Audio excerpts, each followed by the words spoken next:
Hey everyone. I've received 4 absolutely spine-chilling paranormal stories from our subscribers that I'll be sharing with you. Don't forget to let me know in the comments which story scared you the most. Buckle up, get cozy, and let's dive into these eerie tales. Sweet nightmares, guys. Hey folks, let me tell you about the time I moved into this old house. Must have been about 100 years old or more. It was a creaky, Gothic-style monstrosity perched on the edge of town. The locals all called it the Harrow House.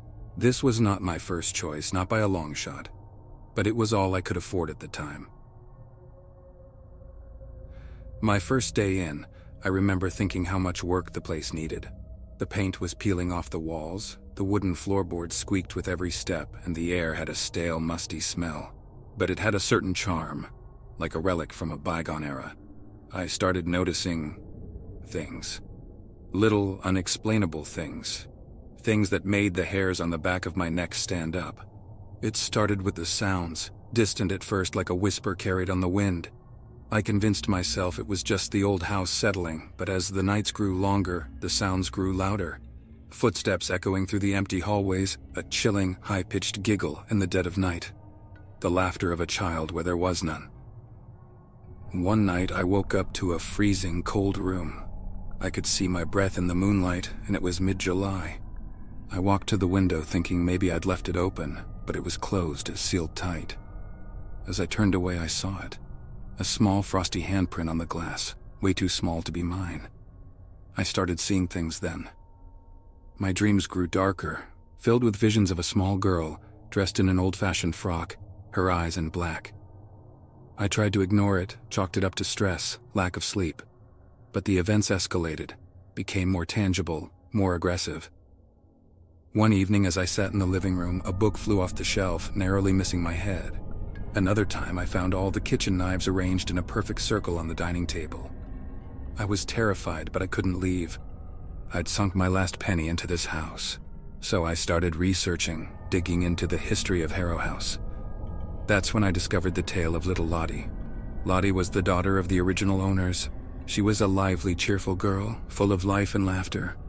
But tragedy struck when she caught an unknown illness. She died before her 8th birthday. Her parents were heartbroken. They say Lottie's mother never recovered, slowly lost her mind, and one day she just disappeared. As I read this, a chill ran down my spine. I realized the girl in my dreams, the laughter, the small handprint. It all pointed to one thing. Little Lottie. I decided to confront the spirit. I know, sounds crazy, right? But I was desperate. So one night, when the footsteps echoed louder than ever, I stood my ground. I called out to Lottie, told her it was time to move on, that her parents were waiting for her. The house grew eerily quiet. The air turned frosty and I could see my breath again. And then, as if out of nowhere, she appeared. A small ghostly figure in the moonlight, just as I'd seen her in my dreams. Her hollow eyes met mine, and for a moment I felt her sadness, her longing. Then, with a chilling giggle, she faded away. The house has been peaceful since that night. No more footsteps, no more laughter. I like to think that Lottie finally found her way home. But every now and then, when the night is still and the moon is full, I swear I can still hear the echo of her giggle in the wind. Now, I don't expect you to believe my story. Hell, I wouldn't believe it myself if I hadn't lived it. But every word I've told you is true. Harrow House is still standing, a chilling relic on the edge of town, a testament to a story that still sends shivers down my spine. So the next time you pass by an old rundown house and feel a chill run down your spine, remember my story, remember Harrow House, and remember little Lottie.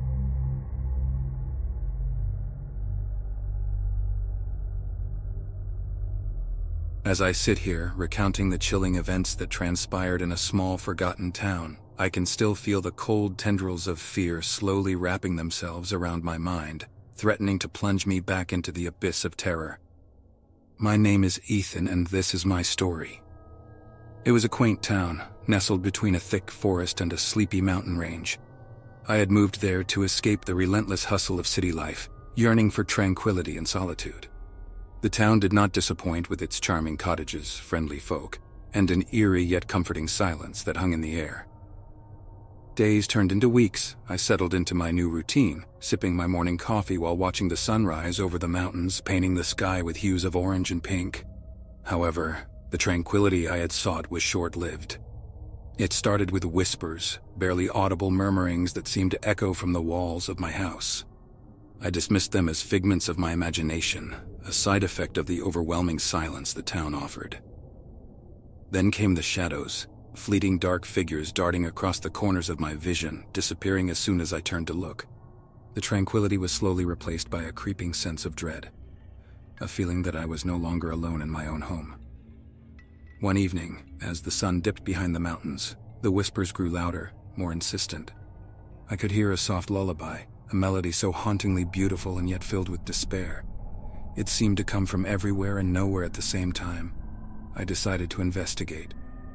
Grabbing a flashlight, I ventured into the dark corners of my house. The whispers guided me, growing louder and clearer as I approached the basement door. As I descended the creaking wooden stairs, the temperature seemed to drop with each step, the air becoming icy and thick with an unspeakable dread. The basement was dimly lit, filled with dusty furniture and forgotten trinkets from the previous owner. The lullaby was now a loud, mournful wail, echoing through the room. My flashlight fell on an old rocking chair, slowly swaying back and forth, as if moved by an unseen entity. Suddenly, I felt a presence behind me. I turned around, my heart pounding in my chest. My flashlight illuminated the figure of a woman dressed in a faded, old-fashioned gown. Her eyes were hollow, devoid of life, yet filled with an unimaginable sorrow. I could only watch, frozen in terror, as she slowly lifted a spectral finger and pointed towards me.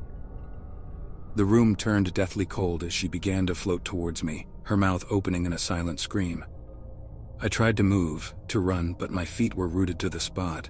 She was inches away from my face when I felt a cold hand on my shoulder.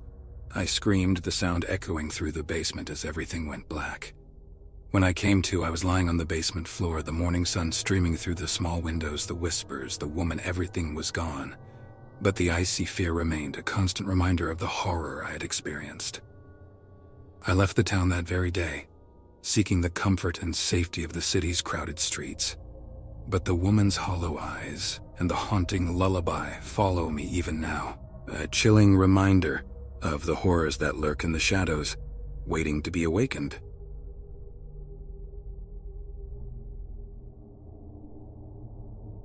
I've always been a skeptic, a man who held firm in the belief that everything has a logical explanation. That was until I encountered the unexplainable in the heart of the city of Prague. My journey began with a fascination for history. I was on a mission to absorb the rich past of the city, to breathe in the stories etched in every cobblestone street, every Gothic spire, every candle-lit tavern.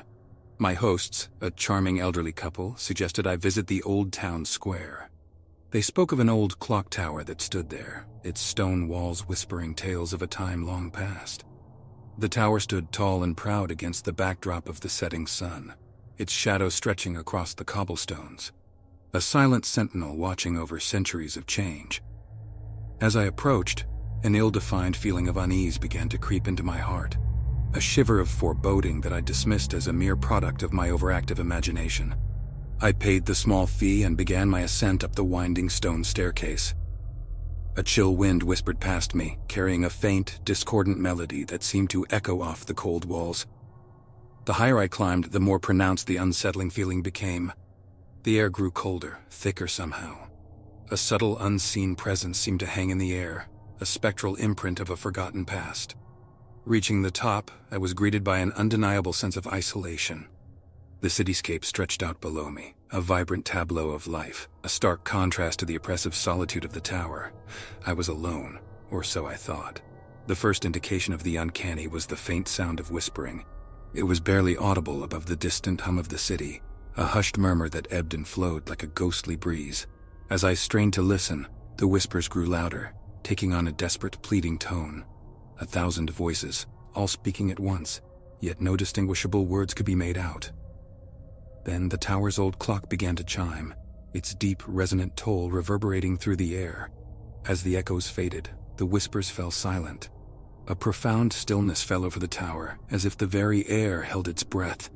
Suddenly the temperature plummeted, an unnatural cold that seemed to seep into my very bones. I could see my breath misting in the air, the tiny droplets of water suspended in time. I felt a pressure build around me, a tightening grip that filled my chest with a rising panic. Out of the corner of my eye, I saw them. Shadows darker than the night itself, twisting and writhing like ethereal smoke. They darted around me, circling like vultures, their forms almost human but distorted and grotesque.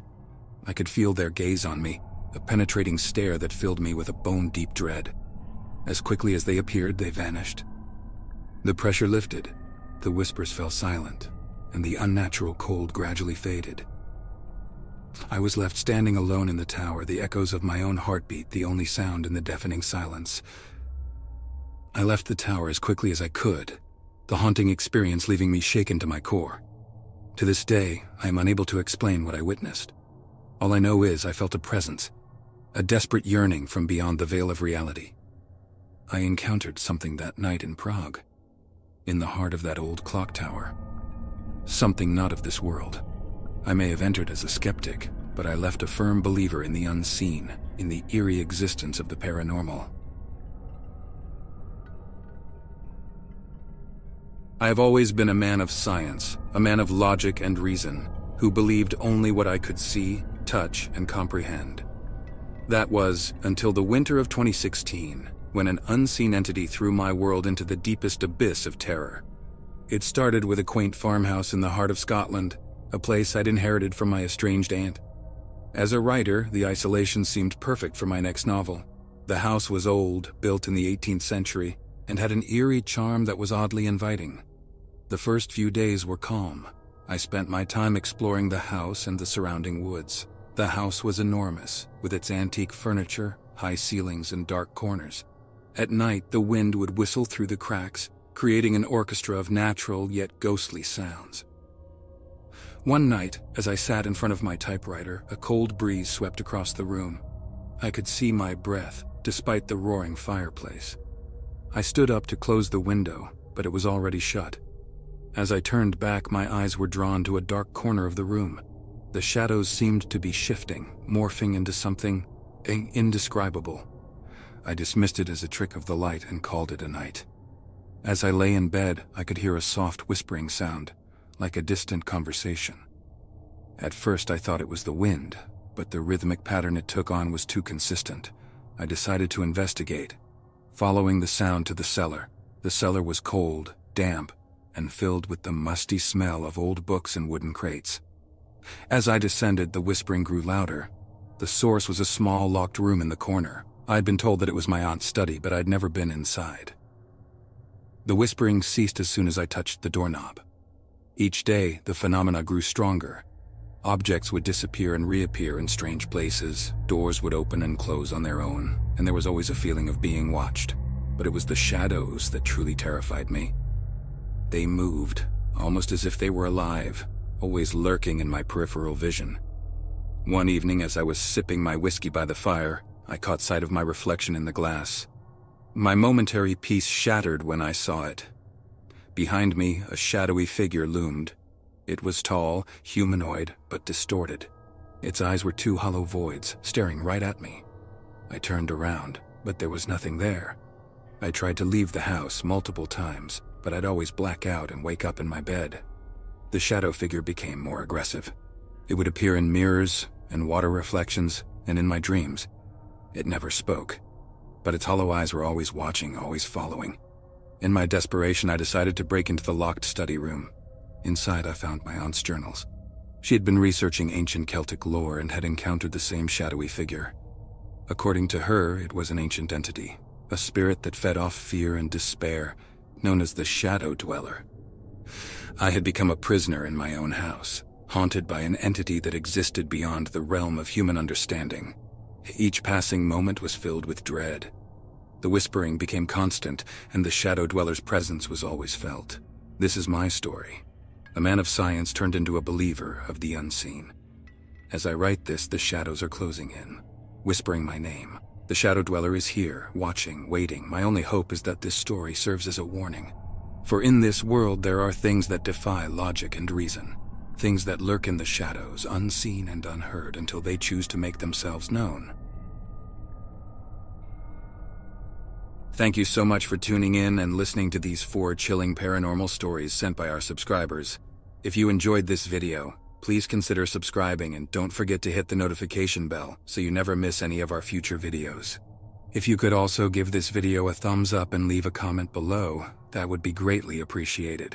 And if you have any of your own paranormal stories that you would like to share, please send them to the email address in the video description. Thanks again and see you in the next video.